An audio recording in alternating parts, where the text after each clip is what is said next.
You know what, you guys? I don't care about Ukraine. I don't care about Ukraine. I never cared about Ukraine. You know, the only reason I began even talking about this whole Ukraine-Russia thing was for the views.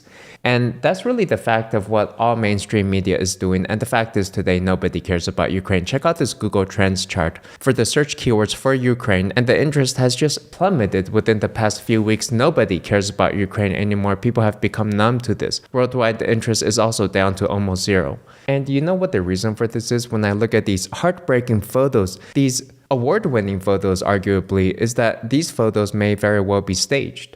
I don't know what's real or not anymore. Every time I see some heartbreaking headline, I just think, well, that's just all war propaganda, right? I don't know what to believe anymore. I don't even want to read this article here. Because all of Russia has been canceled, so anything that you read is going to be a one-sided narrative, and you're never going to read about any of the war atrocities or war crimes that maybe is happening on Ukraine's side. It's like listening to a one-sided story where people can just fabricate anything they want. The latest news out of the whole Ukraine-Russia thing is that war crimes are being committed in the city of Bucha.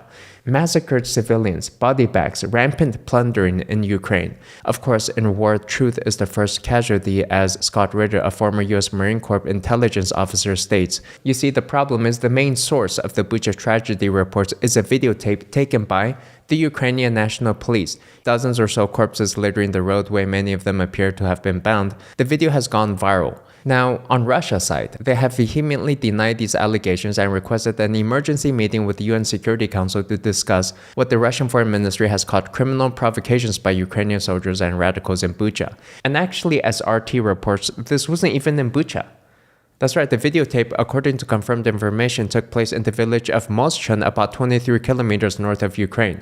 Now, here's what doesn't make sense to me. If Russia really wanted to just massacre civilians, they certainly could, right? They could just drop some bombs on some civilian areas, but they haven't done that at all. They've taken every precaution to try to avoid heavily civilian areas, and they've even been trying to organize escape corridors to help civilians to safety. So it doesn't make sense to me when I see people saying that Russia's just trying to massacre as many civilians as they can when we haven't seen any other evidence to show this.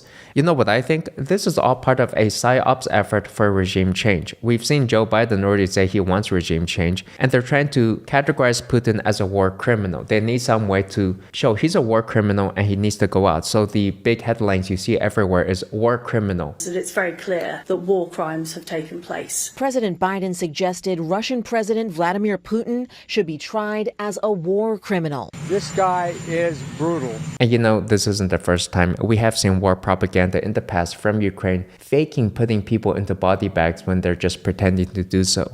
But you also have to keep in mind that Ukraine is half run by neo-Nazis, and there originally is a lot of violence in there already, a civil war, so to speak. So a lot of the casualties that you see may simply be that the current regime is killing its own people. Ukraine on Ukraine violence. Maybe that's what we're seeing. So you've got the western parts of Ukraine waging civil war on the Russian loyalists, the Donbass region of Ukraine, the Crimean area. And then you've got the neo-Nazis just trying to kill everybody out there. And then you've got the Zelensky regime just trying to protect themselves and also killing any counter-opponents in the political party. So there's a lot of violence by violent people fueled on high testosterone with nothing to lose. And they're just broadcasting images trying to get the West to side with them and give them more guns, which we're more than happy to give them. Because at the end of the day, this is just going to benefit all of us. Or at least it's going to benefit the news agencies. CNN ratings have skyrocketed in Q1 2022, driven by breaking news coverage of the Ukraine war. CNN averaged 850,000 total viewers in primetime. That's 33% more than just last quarter. You see, the only reason I read news is to be able to make videos like this. That's the only reason I'm reading news, right? I just read up all the news I can so that I can make these videos and get my ad revenue. That's why CNN's making up news too. My question is, why are you reading news? Are you making ad revenue from staying informed? If not, then what are you getting out of this, just to be able to make some social commentary?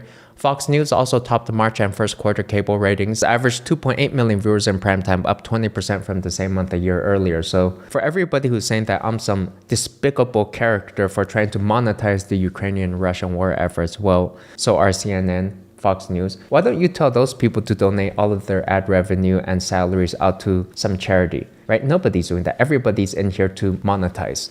So in a sense, none of this really affects you. This is all fabricated virtue signaling and social outrage. But what is going to affect us is the de-dollarification of our economy. When Russia and Ukraine seemed like they were going to make peace last week, it occurred to me that whether they make peace or not, the dominance of the US dollar would be dethroned. Nobody trusts the US dollar anymore. Russia has begun demanding to be paid in rubles for their gas, and all of Europe needs their gas. So what they're doing is it's going to be a gradual process. Nobody's in a rush. This is a move in stages, but they're going to be transitioning to a rubles-based payment system for their gas services. And they're working with China and India as well to essentially get out of the Western financial systems. You see, the US dollar is no longer the global reserve currency. That's a massive shift, but Russia has pretty much gone back to the gold standard. They pegged 1 gram of gold to 5,000 rubles. As the head of the Russian parliament states, if they want to buy, let them pay either in hard currency, and this is gold for us, or pay as it is convenient for us, and that's going to be the national currency. We've been proposing to China for a long time to switch the settlements and national currencies for rubles and yuan. With Turkey, it would be lira and rubles. The self currencies can be different, and this is normal practice. You can also trade in bitcoins.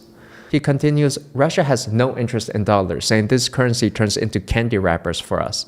Quick pause. This video is brought to you by myself, DeFiPro.dev. This is a new online course and community for decentralized finance. Decentralized finance is passive income, and I'm excited to share all of my learnings and experience with you in here. There'll be a link in the description below, DeFiPro.dev. Check it out. So that's concerning for us, especially at the time when the US dollar is suffering from high inflation. We didn't need it losing status as the global reserve currency to compound matters even worse. But I wanted to conclude this discussion on news and really the toxicity of staying up to date with especially breaking news headlines. There's this article that says 5 things you notice when you quit the news. And quitting news can make you feel better. You realize you were never really accomplishing anything by just watching a bunch of news. It's just information porn, really. Most current events are just conversations, people just making stuff up. There's much better ways to stay informed. For example, you can stay up to date with a weekly publication that's just going to summarize what happened during that week. And the idea that being concerned just makes you feel like you're doing something when you're really just not doing anything. You're just sitting there worrying about stuff, worrying over nothing.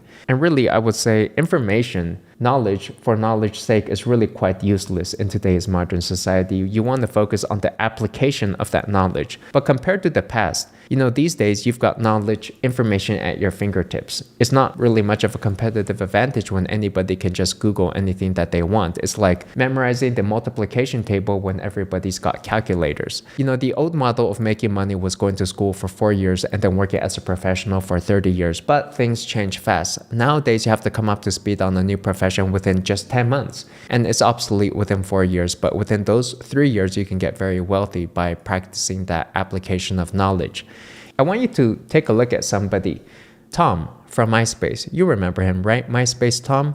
This guy has just stayed out of news for years, actually. He just made his money and retired. And this is something very fascinating that I've been looking at recently. But this guy, his last Instagram post was 3 years ago. Before that, he was posting a bunch of beautiful travel photos, just going around traveling and taking beautiful pictures of the world. When Black Lives Mattered, did he post anything on Twitter? No, he didn't. He rarely posts anything on his social media. When the Ukraine-Russia war happened, did he post anything? When the whole COVID vaccination debate happened, he was just doing his own thing, enjoying his life, minding his own business. And I think this is what we all need to get back to. Just go mind your own business and live your life, because that's where your highest impact is going to be. Why are you staying up to date with the latest breaking news when you really can do nothing about it? You've got no impact on that situation. And you're probably being brainwashed in the first place and just manipulated like a sheep anyways. And I say this because for me, I had even given up a whole year of my life dedicated to reading news when I was trying to be a day trader.